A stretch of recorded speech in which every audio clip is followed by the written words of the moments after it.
Hello, and welcome to the Captain's Info presentation for Co-Reg Flag Football at UTA Intramural Sports. This presentation is regarding the Fall 2019 semester. In this presentation, we'll cover our policies, where we play, the rules of the game, our scheduling software, IamLeagues, and the league schedule, awards for our champions, upcoming events, and how to contact us. My name is Matt Holmquist, and I'm the coordinator for sport programs here at Campus Recreation. Travis Langford is the Assistant Director for Sport Programs. You will be interacting mostly with our student officials, the student supervisors, and the student program assistants, who is the highest level of management on any given night of activities. If you need to contact us, you can do so at iamsports@uta.edu. Our website is uta.edu/intramuralsports. You can find links to our rules, handbook, policies and procedures, as well as other events that are going on at Campus Recreation. IamLeagues is our scheduling software that we'll talk about. The rules in the handbook can also be found on IamLeagues. Eligibility to play intramural sports is available to current UTA students, faculty and staff that have a MAC membership, and Campus Recreation membership holders. All of these are allowed to participate in intramural sports activities. Alumni must have a membership to play. All players are required to check in with the ID checker before the game. If you don't have your ID, you cannot play that night. 2 Campus Recreation membership holders are allowed on a team, maximum. The MAC members must show proof of membership to play. Players are not allowed to play on 2 different teams in the same division. A random eligibility check is held on the field, and a full check is held in the intramural sports office. If the game in which a player signs in is a forfeit, they're still considered to have played in that game and to be on that team's roster. Players may be added at any point in the season or postseason, so should you have problems finding players on a given night, you can still add to your roster. Game time is forfeit time. If your team forfeits once, they will be assessed a $25 forfeit fee, and that fee has to be paid before the next scheduled game.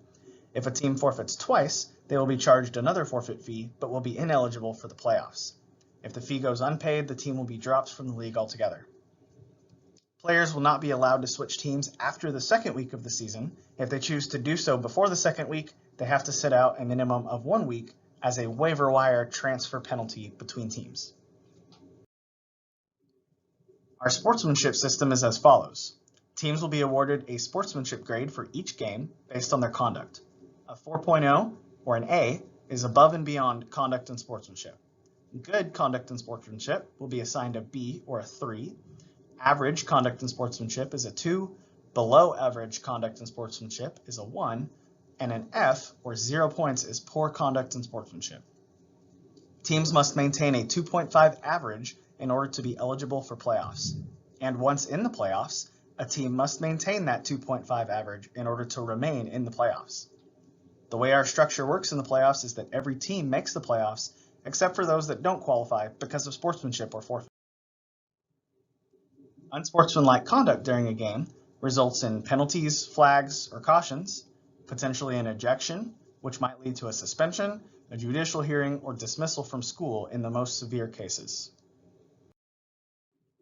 In all of our intramural sports sites, there is no smoking, no alcohol, and no tobacco products.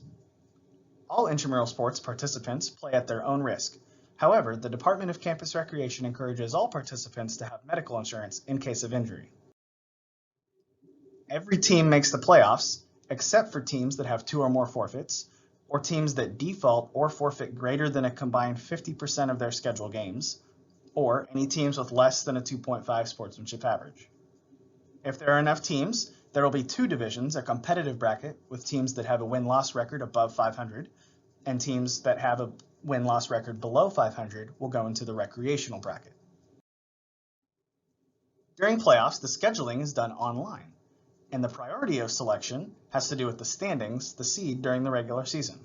That's decided primarily by win-loss record, and a tiebreaker will be sportsmanship, and then which team has more forfeits or defaults, if they've played head-to-head, and finally our last tiebreaker is points against.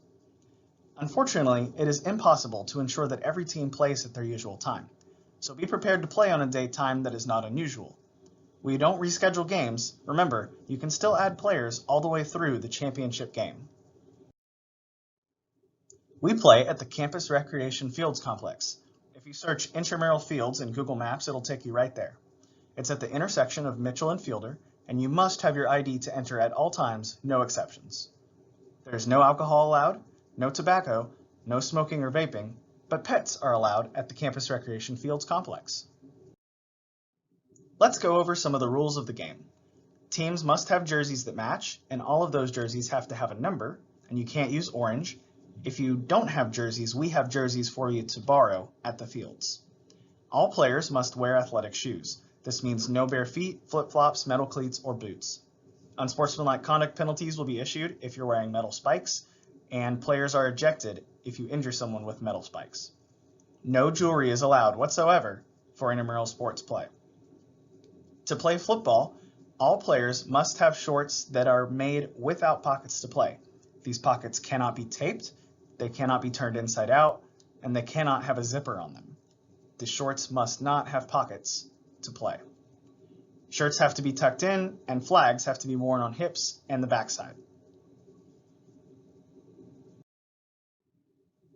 For co-rec, 8 players constitute a team, and teams must have a minimum of 6 players to begin the game.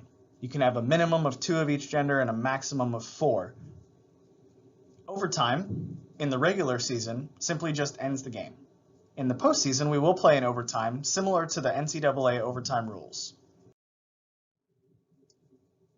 Our game consists of 4 10-minute quarters. The clock stops in the last 1 minute of each half, and each team gets 2 timeouts per game. Like we discussed earlier, game time is forfeit time. If one team is present and the other is not checked in and ready to start, the team who is present will begin the game ahead 14-0 and get possession at the beginning of both halves. The clock will begin to run for 10 minutes, and if the team causing the delay arrives, the game will begin at whatever time is left in the first quarter. If the team does not get the minimum required players by the end of the first quarter, the game is forfeited. If a male scores a touchdown, it is 6 points. If a female scores a touchdown, it's 9 points, or if a female completes a legal forward pass and that play results in a touchdown, the team also receives 9 points. After the touchdown, teams can complete a try from the 1 point from the 3-yard line, 2 points from the 10-yard line, or 3 points from the 20-yard line. A safety is 2 points. If a team is ahead by 25 points or more when the referee announces the 2-minute warning, or at any point after the 2-minute warning, the game is over. If a team is ahead by 49 points to begin the fourth quarter or any time within the fourth quarter, the game is over. In co-rec flag football, there's a restriction called open and closed plays, which means that Team A cannot have 2 consecutive legal forward pass completions from a male passer to a male receiver. This rule also applies on the try. If a male passer completes a legal forward pass to a male receiver, the next forward pass completion must involve either a female passer or receiver for positive yardage. This will then open the next play to a male-to-male completion. A male runner from Team A also cannot advance the ball through Team A's line of scrimmage, but this restriction goes away if there's a legal forward pass, if this happens after the ball has been beyond the line of scrimmage, so for example, it gets pitched back and then a male advances through the line of scrimmage, or it is after a change of possession. At intramural sports, we have onside kicks during flag football. This is the opportunity for a team to elect for an onside kick after they score in the final 10 minutes of the second half, after attempting their try. If the team elects for that onside kick, they receive 1 attempt, similar to a try, but it's from the 30-yard line. If the play results in the offense advancing the ball across the goal line, the offense receives possession of the ball at their own 14-yard line to begin a series. They get the ball back. If the play does not result in the offense advancing the ball across the goal line, the defense receives the ball at an advantageous position at their own 34, 20 yards ahead of where they would before, because of the unsuccessful, quote, onside kick.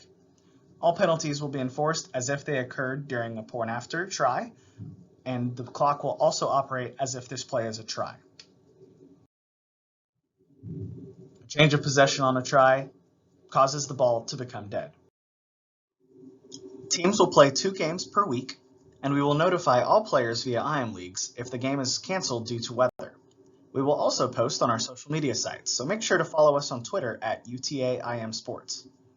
Captains, please ensure that your players are on the roster before the first game.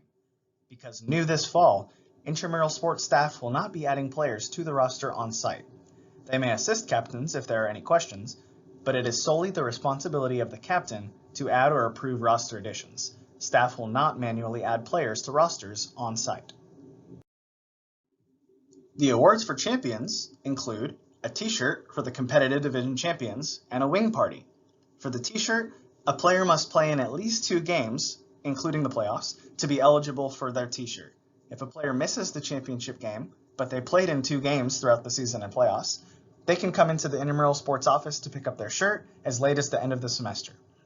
Each team will also receive a wing party at Pluckers in Arlington. This is good for 100 wings per team, and you must present the coupon to receive the wings.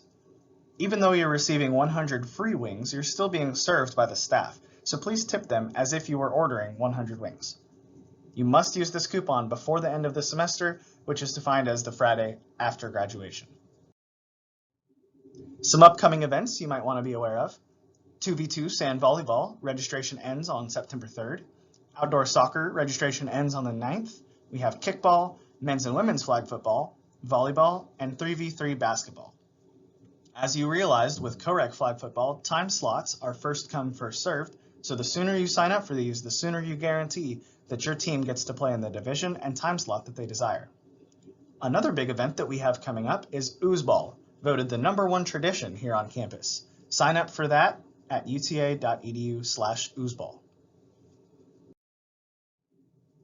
We also have an opportunity for teams to potentially travel to the flag football regional tournament. This is in UT Austin, and it's November 1st through 3rd.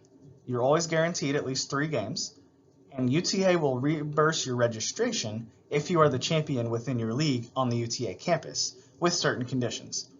Hotels are about $79 per night for this tournament, so if you're interested, please contact us. Here's our contact information, website, phone number, email. Make sure to follow us on Twitter and like us on Facebook.